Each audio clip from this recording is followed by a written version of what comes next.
going on? It's your boy Josiah with Flip the Culture, where the culture won't change until we do. I'm here with a special guest, man, my home dog, Nick Mobley, former Sun Belt standout, man. We're going to get to a little bit of his story, well, a lot of bit of his story, but just the mentality on how he transitioned into the sport. Because, Nick, I have a opportunity of a lifetime to be on TED Talk, man, and just my heart behind it is bigger than just me because the weight of the topic that I'm going to be talking about, and it's about what happens after the final whistle, because that final whistle can be deafening, man. Like, a lot of athletes don't even know what that final whistle sounds like because they didn't intend for it to be their last whistle. You see what I'm saying? It's like, well, is the end really the end? No, there's other opportunities, and you see a lot of athletes straining to try to get to a next opportunity, and they lose themselves trying to find themselves within the sport that's not loving them back again. So, been there, done that. I know, bro. That's why you're here. All right. So the first question that I got with you, man, is you joined South Alabama as a walk-on. Yeah. Correct? Then you became an all-conference linebacker. That's true. Bro, what drove you to keep faith and earn a scholarship and lead tackles despite the odds? I would say the big thing for me was that I was just focused. And I had the endurance. Because everybody can be focused for a day, a month, even a year. People that really make changes, not even in the sports realm, but just in any realm they walk into, is you have the longevity to last for years, for decades. And I would say I was willing to say, like, they didn't deem me good enough for a scholarship. Actually, I remember coach said when we had a meeting, there's a reason why you're a walk-on. So that means they even looked at me and deemed me not good enough to have a scholarship spot. Yeah. And I came with a chip on my shoulder, and I was like, well, I'm gonna prove to them and to myself, like, I am good enough. And now that I'm older, even the thought process of proving, I think it is a very useful tool, and I think I've outgrew it. Because when I really thought about it, every realm, every arena you walk into, somebody's going to want you to prove something. Yeah. And it became very apparent to me that if I have to have the mindset I have to prove something to somebody, like, again, whatever authority figure, whatever position of power, I'm always going to be beholden to them. And I realized, for me, I was like, this is how you need to moving forward. You're going to operate in excellence, and your standard for yourself has to be higher than the standard of an arbitrary person in leadership. And as I got, again, it took me time to learn that. And as I was playing again, when I started playing, I was like, I got to beat out everybody, and I in a way I did. But as I got deeper down the rabbit hole of learning myself and learning what God had for me, I really felt that he said, you're trying to chase a standard that will never surpass my own that I have for you. Wow. And that is why, again, I wanted to beat the odds, and I did, but I learned a much greater lesson from it. So, because if y'all didn't know, man, and you probably don't know, but me and Nick, like, we grew up with each other since, like, high school, right? So we trained with a very, very, formidable trainer by the name of Otis Leverett. Former NFL player, played at University of Alabama in Birmingham. And he went on to go to the NFL, and he created this organization called Modern Day Fitness, right? So we have a lot of people inside of that community that have gone off to the NFL, like your Jameis Winston's. We have some Amir Abdullah. We have some individuals in college football. We have people all over the place playing sports, right? So take me back to the high school Nick, right? Okay. It's like, okay, I want to go play to the next level, but I'm going to have to end up walking on to South Alabama. So, like, did you have offers and they just weren't the ones, or how'd that process go? Definitely. So, MDF, like you said, that is the fam. It brought people from just totally different backgrounds, and we all became family. Again, that's how we met. I would say from the standpoint of, high school Nick, I was very, I want to have the right wording for it. I was very confident, but also very insecure as well at the How's same that time. work? Yeah, How's that okay, work, I'm bro? gonna explain because there's because two and usually there's a law of contradiction, but I do believe two, and there's also two things can be true at the same time. Yeah. Because in the things that I did, such as like football, sports, and in like my academics and everything, I took pride in like being really good at it, and if I wasn't trying to be the best or if I wasn't trying to excel at it, then I was like, why am I doing it? Right. But on the flip side of the insecurity is just how I carried myself and how much confidence I would have just as myself in myself as a person. Um, that's what makes this toggling and this weighing of these two confidence and not confidence be so surreal for me, because I think there's a lot of athletes, of course me, that in certain phases and areas I feel like I'm the best thing since sliced bread. There's like who can come again, like Right. who's better than me? Yeah. But in the same breath of I am so superior in some ways, but it didn't transition. And Transition to what? in my character as a person and in my understanding of myself as a person. So again, a lot of people, that's why you see some athletes like, oh, I'm such a great athlete, but then they struggle in the classroom or they struggle in their personal life, or they struggle with relationships, because a lot of times they think, okay, just because I'm confident here, that I've not been called to be better in other places. And that's why people have broken structures and they're trying to implement broken structures but try to get great results out of them. And I realized that, man, I'm walking in freedom in other places, but I'm selling for bondage in others. And I don't want to be like, people like, oh, people like will say that like, oh, that's fake deep. I know we talked about that a few. Yeah. Like, oh, that's like, Yeah. what's that even mean? In simple, like, to put it out more plainly for some, if you're at the mountaintop in one area, if you're progressing well in one area, it still doesn't mean that you don't experience pain in others. And some of the stuff, again, this went from high school to college to even now, like Yeah.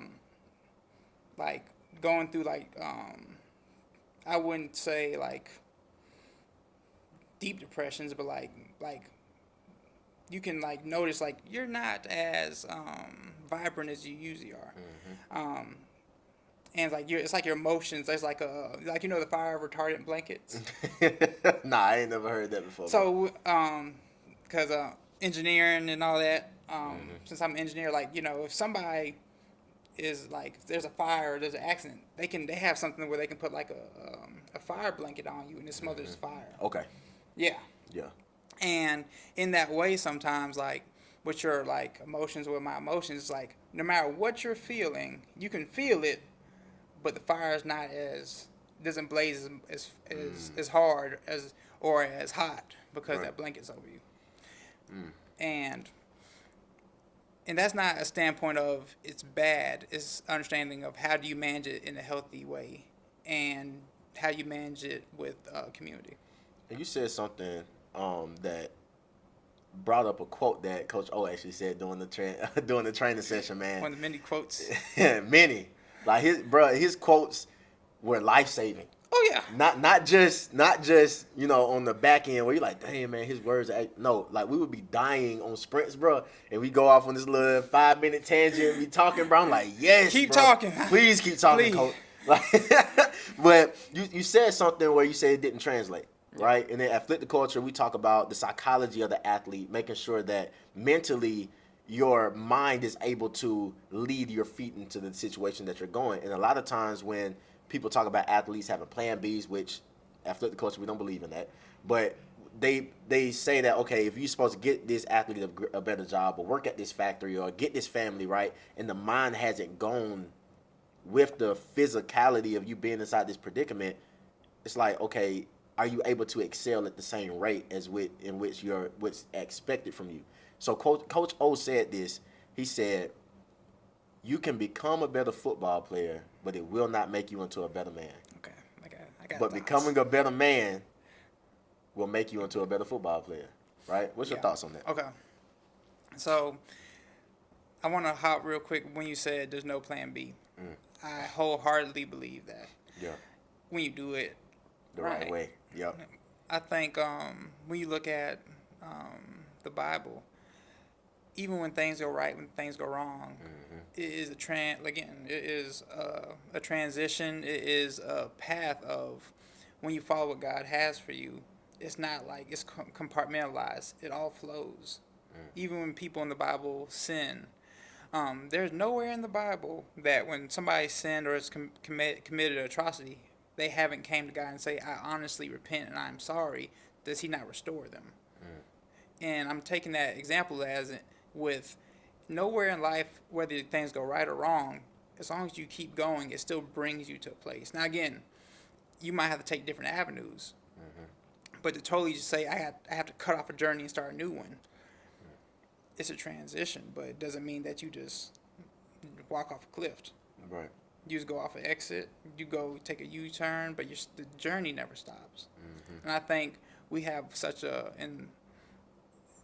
like American culture is very like point A to point B, stop, start, when life moves at a very, not like a very like a river like sequence. Again, you might have stops, you might have turns, but nothing ever just the end. You always transition or progress into something new or different. Wow. But it just doesn't stop. And I think that's what happens with some of the athletes. They're like, well, I have to stop and I have to turn off the lights and I have to shut off and start brand new. It's like when you do anything or you transition or changing to anything, it's not a matter of I have to totally just stop everything. Is what have I learned? What have I gained? And how do I develop that into my new arena? And I think that's why athletes have such a hard time because they don't know that it does translate. So you were playing at a high level, man. You know what I'm saying? Like you were excelling at a high level. You were doing a lot of good things on the field, and then the situation happened. Yeah, let's Right. talk about it. So you had a neck injury that ended your career, and I want to know what mental strategies and structures help you stay purposeful and engage with just team culture, like keeping that team component, making sure that people were there for you, doing that transition, because I can only imagine how hard it was. So, even going back from my neck injury, I knew about it for a while because I hurt my neck in middle school. What? Yeah, so I sustained the injury in middle school, and I just played through it through high school and college. I tore my right labrum in my hip in sophomore year of high school, and so I was playing a lot of my career, most of my career, injured. Why? I'm pretty stubborn. Beyond me being really stubborn, and like I said, I knew I was hurt, and I just made my mind up that there's more for me to do in this game before I'm done. I think in terms of this, like how I coped with everything. Of course, when you have those injuries, I developed a really high pain tolerance. Because I mean, even now, to a certain degree, I feel it or it hurts every day in a way. I think you just get used to it. Because even now, I mean, I'm not sure if the camera would pick it up, but like I could pop my shoulder right now. Don't do that. Yeah, I don't. Y'all want to hear that? Please. There's women and children watching. They don't need to see this. I think the mic will pick it up more than the camera, bro. So we don't want to hear all that. We want to hear your story. This thing can talk for me for a little bit now. But oh snap. To put it simply, a lot of ice. Had to really get serious about taking care of my body. I think athletes forget sometimes that your body is your product. I wish I kind of understood that a little bit more, but I would put even more emphasis on you have to take care of your body. because the second your body is not able to, to go anymore, you're done. It doesn't matter like if you're skilled enough to continue or if you have the mindset for it. Once your body's done, you're done. Yeah. And kind of like what you said, with community, just having a community around you, not staying in the dark. I think a great example of somebody who was a part even when they felt down. You remember Wendy the Pooh? Wendy? Wendy the Pooh. Winnie show. the Pooh? Wendy, like the bear.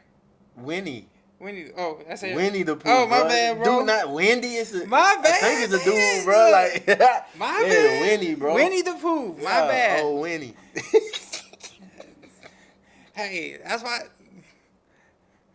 My bad. Winnie the Pooh. Continue. You remember the donkey? Yeah. Even like his mood was always down. Mm-hmm. But he was in every episode, and they always included him. And at first, I was like, that's a kid's show. It's stupid. Like that's childish. Like I'm like, it don't make no sense. Yeah. And I realized if more people would act like him, a lot of the mental health issues would be better. Even if I don't feel good, I can at least be around community, and they'll love me enough to walk me through it. I never viewed it from that aspect, bro. Because from my flawed perspective, when I was watching it, it's like I ain't watching it for him.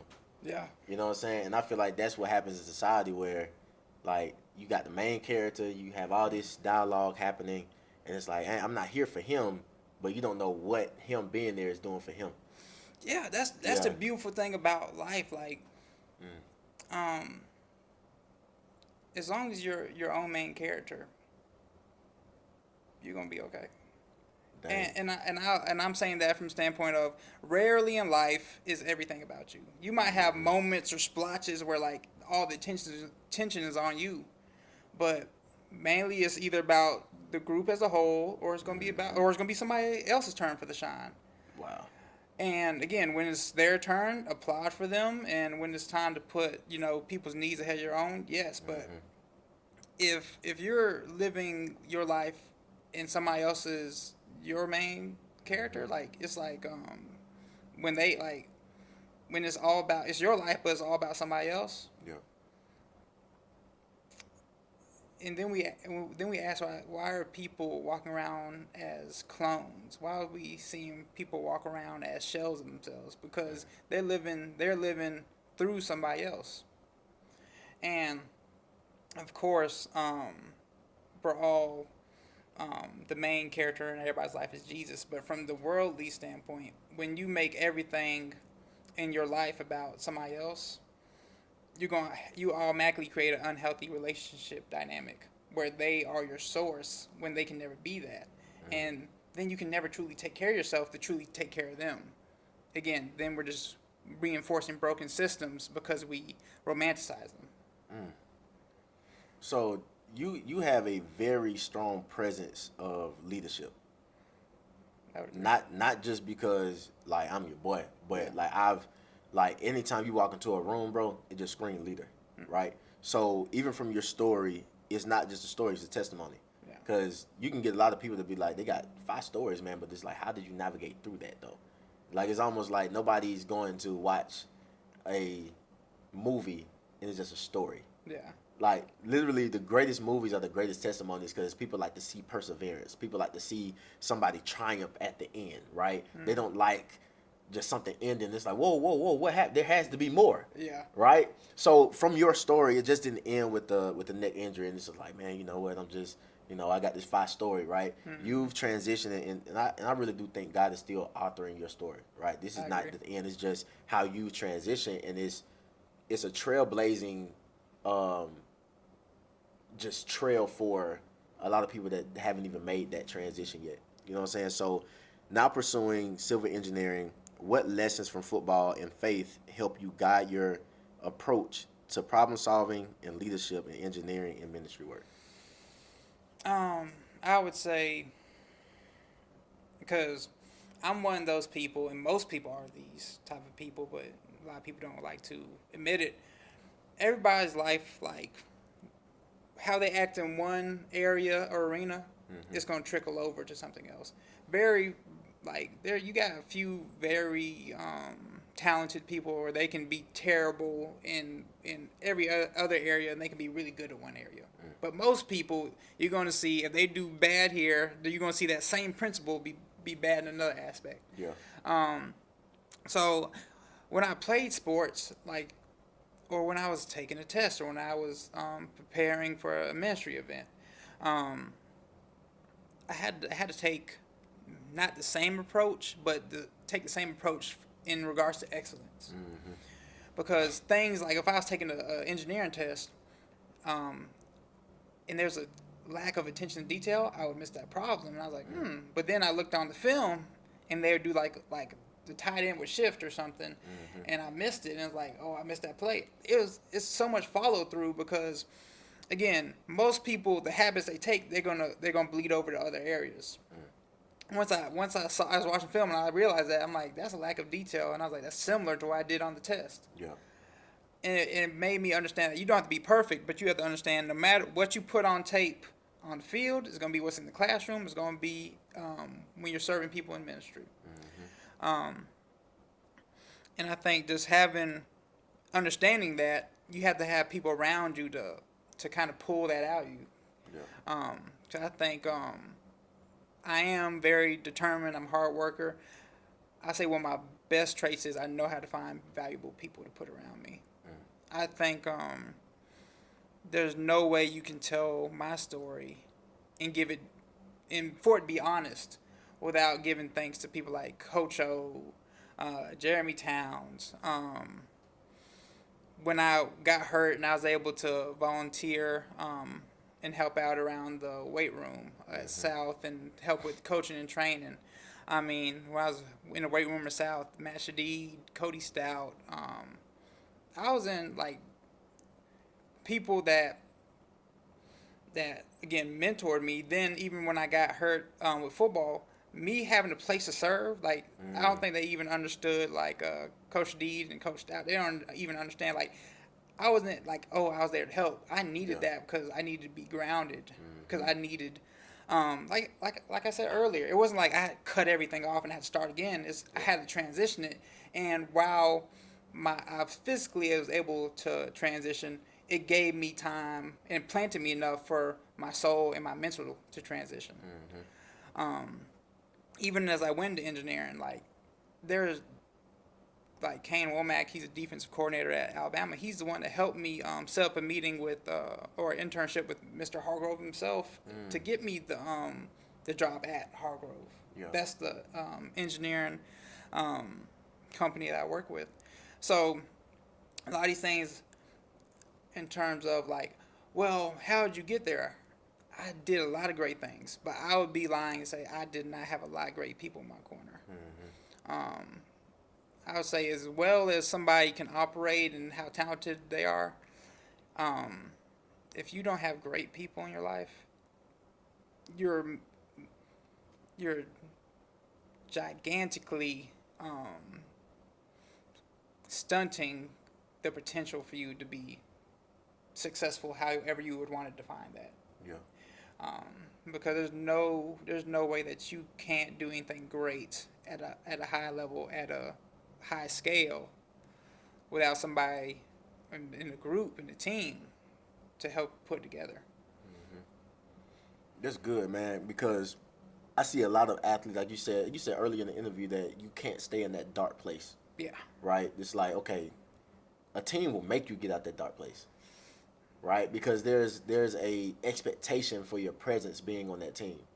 Especially if and I'm not talking about them homeboys that just want you around because you were this type of person growing up and you did this on the field, and people just want to eat off you, right? Or eat off the status that you developed through the game. Because I see a lot of guys like that, man. Even to this day, they probably don't have the same money or whatever, but it's just because I'm around this guy, like I now have the same status that he has, and that's not transferable. Right. It's not, right? Because even it's not transferable for that, individual that people come around for because they're draining all the value that they even have. So you're still going home in that dark place. That's not your team, bro. That's not your team. That's fans, right? And fan means fickle and nasty. So when things are going good, they're gonna be there for you. When things going south, bro, they're gonna get fickle. And you can look up that word because I don't even know what it means. My dad told me, and I know it's bad. But then nasty, right? We all know what nasty means. Like it's just like they'll talk bad about you. They'll be like, dang, they were supposed to do this and not performing at this level. I thought they were supposed to be this. Or hey, bro, I thought you were supposed to make it to the NFL, bro. You were leading tackles. Why you didn't go? Roger said I had a neck injury. Well, you still out there working out and everything, bro. What you mean? You don't want to play 7-on-7? It's like, bro, didn't I just tell you I'm a civil engineer, right? So it's those people that we encounter. I'm not going to say that we surround ourselves with, but it's those type of people that encounter that's where their perspective of athletes stay. It's on the field, right? So from an athletic standpoint, we have to learn how to transition our mind into that new arena to be able to perform at a high level. So in my TED Talk, man, I explore how athletic-driven mindsets persist after sports. So that's like if you say you want to pursue a goal, you know about angles. You play linebacker, right? So it's like if you take the wrong angle at a goal that you want to accomplish and the time is the ball, right? It's like if you cut it off if you go at a good angle, it doesn't matter how fast it seems like it's coming, you'll always make it there. But the moment you take a bad angle, bro, it'll miss you, right? You'll get crossed, right? Life seems like it's going to throw a pivot and you won't be able to break down and close out and use the sideline as leverage, right? So it's like, all these different things in the minds, in the psychology of an athlete, how well does it transition into life? So have you ever seen your faith or perseverance serve as blueprints for others navigating their transitions? Oh yeah. I think anybody with any ounce of wisdom knows that you shouldn't learn every lesson personally. I'm a strong, I know me and you, we love to read. We love to look up the arts and stuff like that. There's so much knowledge in that can be applied that we don't have to experience. The smartest people learn lessons from other people. It's only the most hard-headed, which I can be pretty hard-headed at times, that you have to bust your head open to learn, and you can do that, and there's room for that. But as you get progress into things, as you get older, it's not that you can't do it. It just gets more and more expensive. Like you might have gotten one cut on your head. Now you have responsibilities. You have a family. Though you hit your head now you got a grade 3 concussion. Just because value and consequences and the stakes, they never diminish as time goes on. They always get bigger. But so do the rewards. So does the calling. And that's why they go hand in hand. So I think I've tried to model my life after something that can be followed.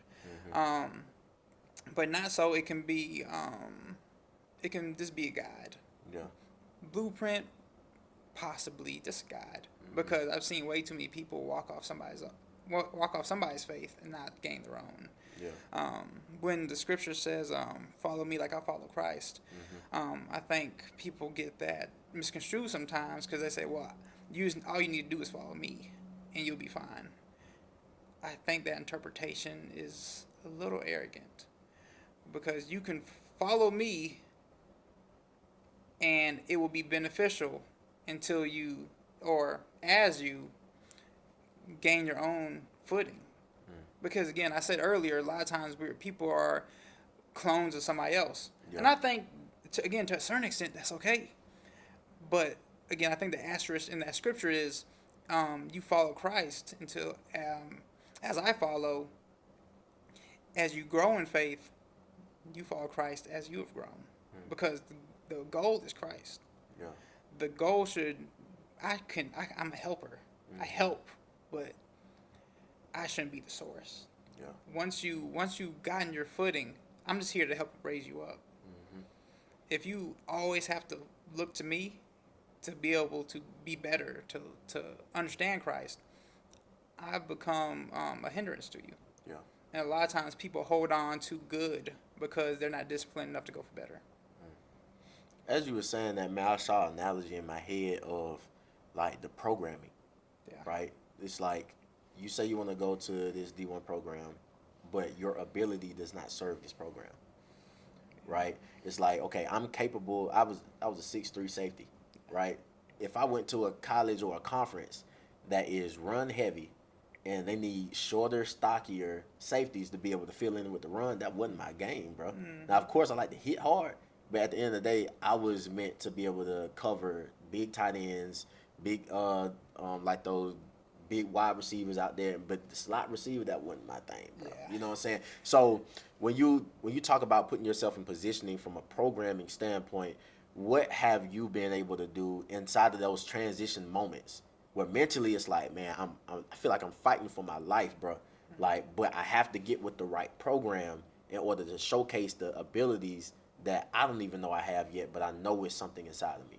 Like, Yeah. what's something that you did to position yourself well? So you have to operate within the programming that's still authentic to you.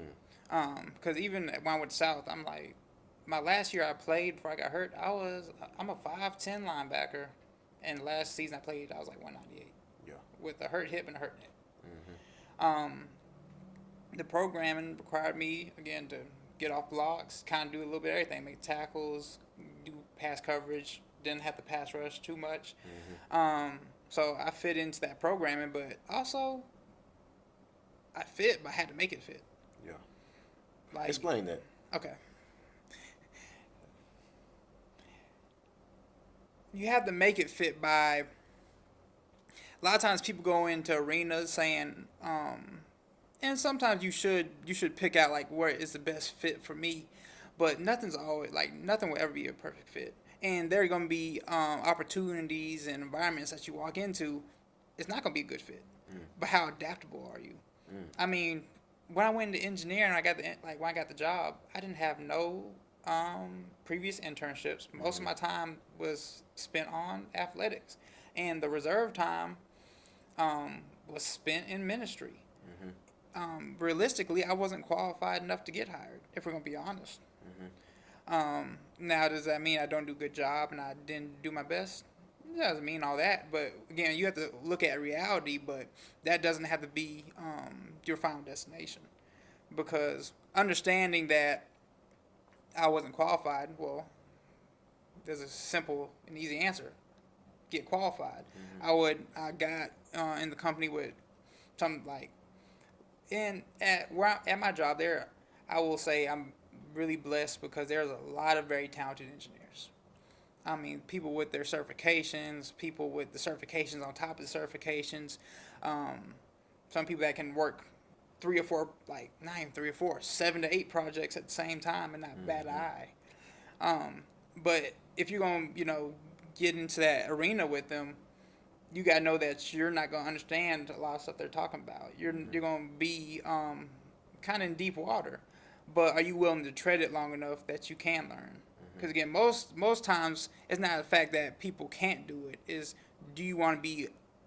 They don't want to be uncomfortable enough for that length of time. Again, then we go back to endurance, because most things can be endured. Some things, again, you won't be able to overcome, but things of that in regards to effort or the mind, most times that's an endurance thing.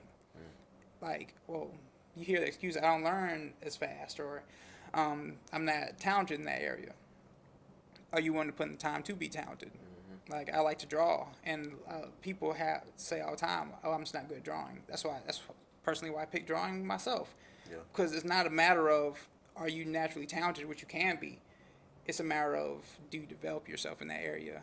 Because there are some people that they first start, they're terrible at drawing, like instruments too. It's not like singing where you have a natural, like at a certain point you have a barrier, like a roof with singing. Like, I can't sing. Sorry. But You can. maybe not well, but I'll do it. Bro, Ratatouille said this profound thing, bro. Your Let me thing hear. with Winnie the Pooh. You know what I'm saying? Mine Ratatouille. Ratatouille said anybody could cook, but it doesn't mean that they should, bro. So you can sing, bro. Hey, Hey, I can sing. Hey, if they have a volume button, they gonna turn it off. Hey, that's the reason I don't. Hey, I ain't gonna sing on the podcast. You are gonna lose all your Oh yeah, followers. yeah. Please don't. The Hey, mic probably they burn up, they man. gonna they gonna hit unsubscribe. Nah, hey, but that does. Thank you, man. Like, comment, subscribe, man. Please, please do it. So you said something about adaptability. Yeah. Right. So another analogy that came in my head was the chameleon effect, right? Yeah. So it's like, okay, a chameleon changes and adapts his ability because somewhere in this vicinity it may be danger, or he may need to just become a leaf for that particular moment, right? Yeah. But it doesn't change the chemical DNA makeup of that individual chameleon. So what I see a lot of, because we talked about the positive side of adaptability, right? But I also see guys losing themselves inside of predicaments where they become a victim to groupthink, right? So it's like they're a part of this group, they're a part of this group of friends, they're a part of this program, and now they're starting to take on the toxicity of these different things. So how does a person get inside of a program where they're valued, they have a lot of ability to be able to support this particular initiative. They're operating out of their calling, right?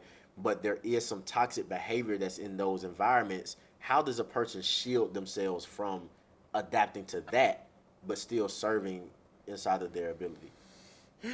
I would say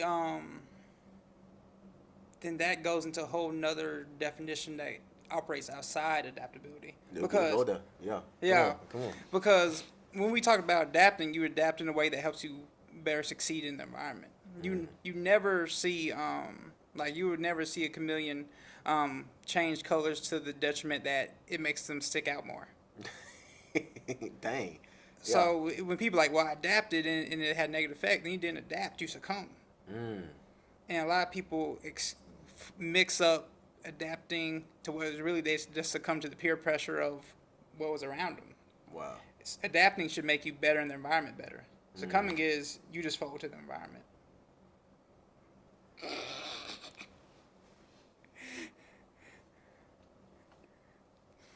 finna go to sleep, bro. I'm finna go to sleep. Like, you just whooped my brain just then, bro. Like, that was dang. Okay. What would you say to a walk-on or an injured athlete trying to find their identity after the sport?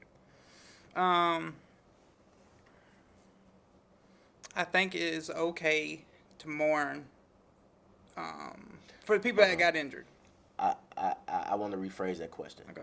It needs to be a two-part question. Yeah. What would you say to a walk-on that's pursuing a scholarship on the particular program of the team, right? Cool. And then the second question is, what would you say to an injured athlete that knows that it's time to hang up the cleats? Okay, Yeah. perfect. I'm gonna put the asterisk with the walk-on is I know with NIL and everything, there are a lot less walk-ons now.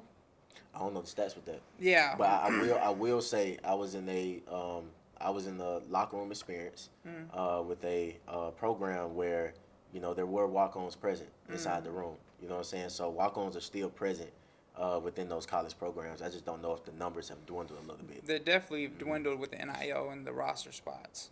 But for that lone or few walk-ons, I would say make a decision on what you want your experience to be. Because some walk-ons came because they just want to be a part of the team, which is that is what you want. That's okay. Some people went on trying to earn a scholarship. That's okay. Some people walked on to be the best player that they could, or all conference, all American, go to the NFL. That's okay too. You have to first define why you even there. Yeah. Because there'd be some walk-ons that like, oh, I'm just gonna do what everybody else is doing, and I'd be like, what are they doing? But understanding now is like, that was what they wanted out of it. They just wanted to be a part. And again, we criminalize it and villainize it, but we got to stop putting our expectations on people when they never asked for it. So I would say first define what you want. Then once you have defined what you want, go after it with everything you got. Yeah. From the standpoint of me, like when I earned a scholarship in all conference, I had to work harder than everybody else. And there were definitely people working hard. It was some hard work all around by everybody. But I had to have more attention to detail. You you get less chances as a walk-on. They're not entitled to give you a chance. I told walk-on this. I was like, they don't give you opportunities, you take them. And I've transitioned that over in life. If you want one, if you want an opportunity, be good enough where they can't deny you or just take it. Yeah. For the athlete that is knows it's time to hang it up because they've been injured, I think there needs to be a healthy mourning period. I think when people say just transition, you're good, it's over, I don't think that is taking into account that was a huge part of our life and stuff like that, and huge moments and huge events and huge things that are a part of us and people. We need to grieve those to leave it healthily, or in a healthy way. And I will also say in the same breath, if it goes past you needing to mourn it, and it takes such a huge percentage of your identity, then it's probably good it's gone. That means you had an idol. And I think, again, I'm all for you need to mourn it, but I think a lot of times we're saying, how do I transition out of my identity of sports?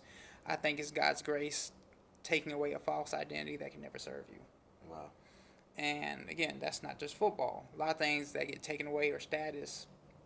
You're operating off of something that was never going to fulfill you, and you were always a dead man walking. And God taking that away from you finally, it didn't. You thought that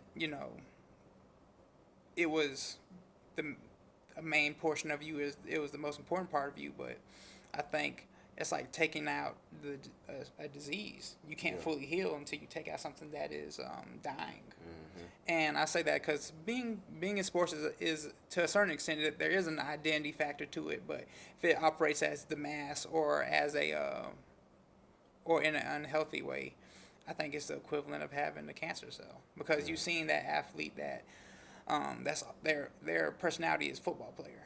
Yeah. And if they operate outside of anything sports wise, they can't function.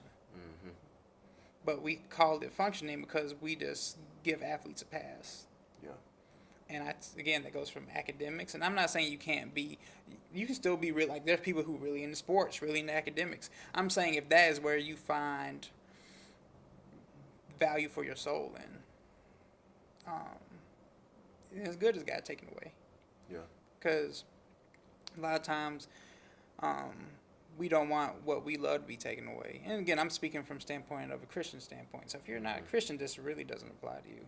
But no, well, I stopped that because it's still the principle of a thing. Yes. It's so, the principle. and I say that with the asterisk because I have a beef when Christians try to force Christian values on people that aren't Christian. I think that's not biblical. Yeah. To a certain extent.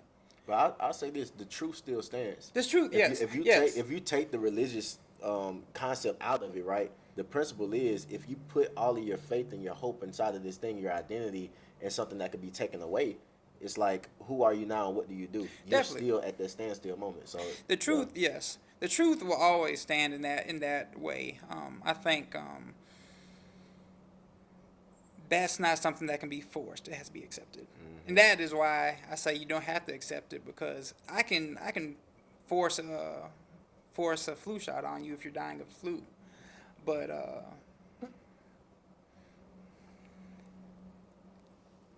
if I had to force something, if you never wanted it, you won't receive it. Yeah.